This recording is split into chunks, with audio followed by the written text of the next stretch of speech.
तो ये जो केम है, ये केम में भी टाइमिंग मिला के लगाना पड़ेगा, क्योंकि टाइमिंग मिलाने के लिए हमें लगाना पड़ेगा इसकी पुली। तो अभी हमने केम को लगा दिया है। तो केम का जैसे कि मैंने आपको बोला टाइमिंग मिला के लगाना पड़ेगा। तो ये जो है केम को हमने लॉक कर दिया है, अभी टाइट नहीं किया है कुछ। और ये देख सकते हैं, क्योंकि दूसरी केम को मिला के लगाना पड़ेगा, ये डायरेक्ट टाइट ही होगा भाई।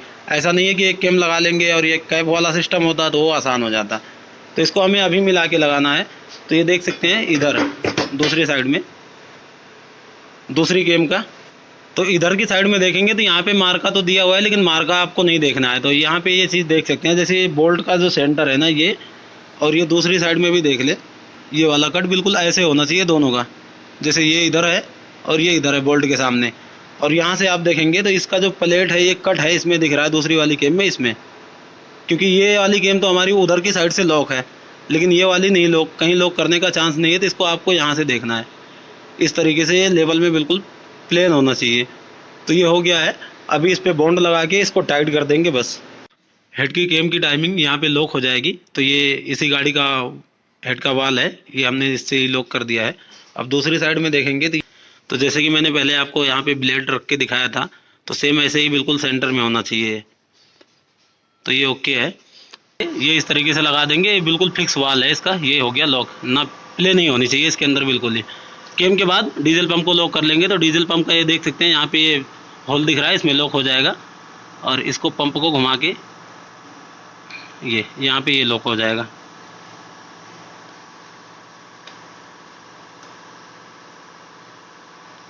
तो ये भी लॉक हो गया। और ये जो क्या कहते हैं, इसकी जो पुली है इसको हमें लूज रखना है, क्योंकि लूज नहीं रखेंगे ना तो टाइमिंग ये बेल्ट चढ़ाने में आपको बहुत प्रॉब्लम आएगी। तो ये दोनों पुली को हमने लूज कर रखा है। तो इसका टाइमिंग हो गया, ये टाइमिंग पे बिल्कुल सेट है, केम बिल्कुल टाइमिंग पे सेट है, और डीजल पंप भी टाइमिंग पे ही सेट है। तो अभी ये हमारा हार्वेस्टर बेयरिंग हो गया, ये टेंशनर बेयरिंग हो गया, और ये वाटर पंप हो गया। तो इनका तीनों का तो कोई टाइमिंग का मतलब ही नहीं है, इसका भी कोई टाइमिंग से मतलब नहीं है, और इसकी भी कोई टाइमिंग नहीं है। तो टाइमिंग जो है एक केम का हो गया, डीजल पंप, और ये हमारी लास्ट में हो जाएगा भाई क्रैंक सॉफ्ट। और इसका क्रैंक का टाइमिंग यहाँ पे आएगा, ये देख सकते हैं। यहाँ से भी लॉक कर सकते हैं, लेकिन लॉक का सिस्टम नहीं है भाई हमारे पास इसको लॉक करने का। तो इसको ये देख सकते हैं, इसके बिल्कुल इस कट पे रख लेंगे। अब किस आधार पे इसको कट पे रखेंगे, तो भाई पिस्टन टॉप पे होना चाहिए बिल्कुल। और टॉप पे कैसे देखेंगे आप, नोजल के ज़रिए देख सकते हैं। ये फिर इसको केम को जैसे घुमाएंगे ना, केम ये दोनों साइड में अटक जाएगी, इससे पता चल जाता है कि पिस्टन हमारा टॉप पे है। तो ये बिल्कुल परफेक्ट है। तो अभी हम लगा देंगे इसका टाइमिंग बेल्ट को लगा दिया हमने। अभी देख सकते हैं ये बोल्ट जो है ना, ये लूज़ रखना पड़ेगा आपको, मैंने पहले ही बताया। अगर नहीं लूज़ रखेंगे तो बेल्ट को परफेक्ट सेट ही नहीं कर पाएंगे भाई। इसीलिए कंपनी ने ये चीज़ दिया हुआ है कि यहाँ से लॉक कर लो और यहाँ से फ्री कर लो। थोड़ा सा बेल्ट जो है इधर उधर करना पड़े तो वहाँ ये पुली की वजह से एडजस्ट हो जाती है। ये दोनों पुली को टाइट करने के बाद ही ये लॉक जो किया है हमने पुली को, ये लॉक बाद में हटाएंगे, पहले इस बोल्ट को टाइट कर लेंगे। वो फाइनली टाइट कर दिया। अभी जो है इसका लॉक हटा लेंगे। लॉक हटाने के बाद ना एक राउंड आपको इंजन पूरा घुमा के चेक करना पड़ेगा।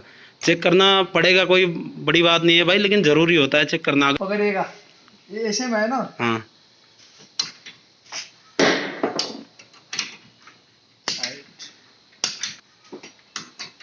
एक राउंड पूरा हो गया, दूसरा भी मार दो। इसी पोजीशन में अब डायरेक्ट वाल लगाएंगे तो लॉक हो जाना चाहिए। ये लॉक हो गया, क्योंकि सेंटर यहीं से दिख रहा है पूरा। और इसमें भी वैसे ही भाई, ऐसा नहीं कि राउंड मारने के बाद इसकी टाइमिंग ही ना आए, तो टाइमिंग आनी चाहिए। थोड़ा सा अगर आप आउट बांधेंगे तो फिर प्रॉब्लम कर सकता है। तो ये बिल्कुल ही परफेक्ट है। इसका एक चीज़ रह गया है लगाना, जो कि मेन है भाई, ये क्रैंक सेंसर की ये गरारी, ये कड़ा जो है। तो इसको लगाने के लिए आपको ये सब टाइमिंग पे लॉक कर लेना है, तो क्योंकि टाइमिंग पे ही सेट होगा ये। तो इसको लगाने के लिए भी स्पेशल पुलर ही होता है, लेकिन हमारे पास पुलर नहीं है, तो हम विदाउट पुलर के ही लगाएंगे। तो यहाँ देख सकते हैं, ये बिंदी दिख रही है, इसके सामने जस्ट ये कट है। इस कट को इस होल से मैच कर देना है। तो इसको हमने लगा दिया है। लगा के आपको यहाँ पे ये जो किनारी है ना, इसके लेवल में ही इसको प्रेस कर देना है अंदर।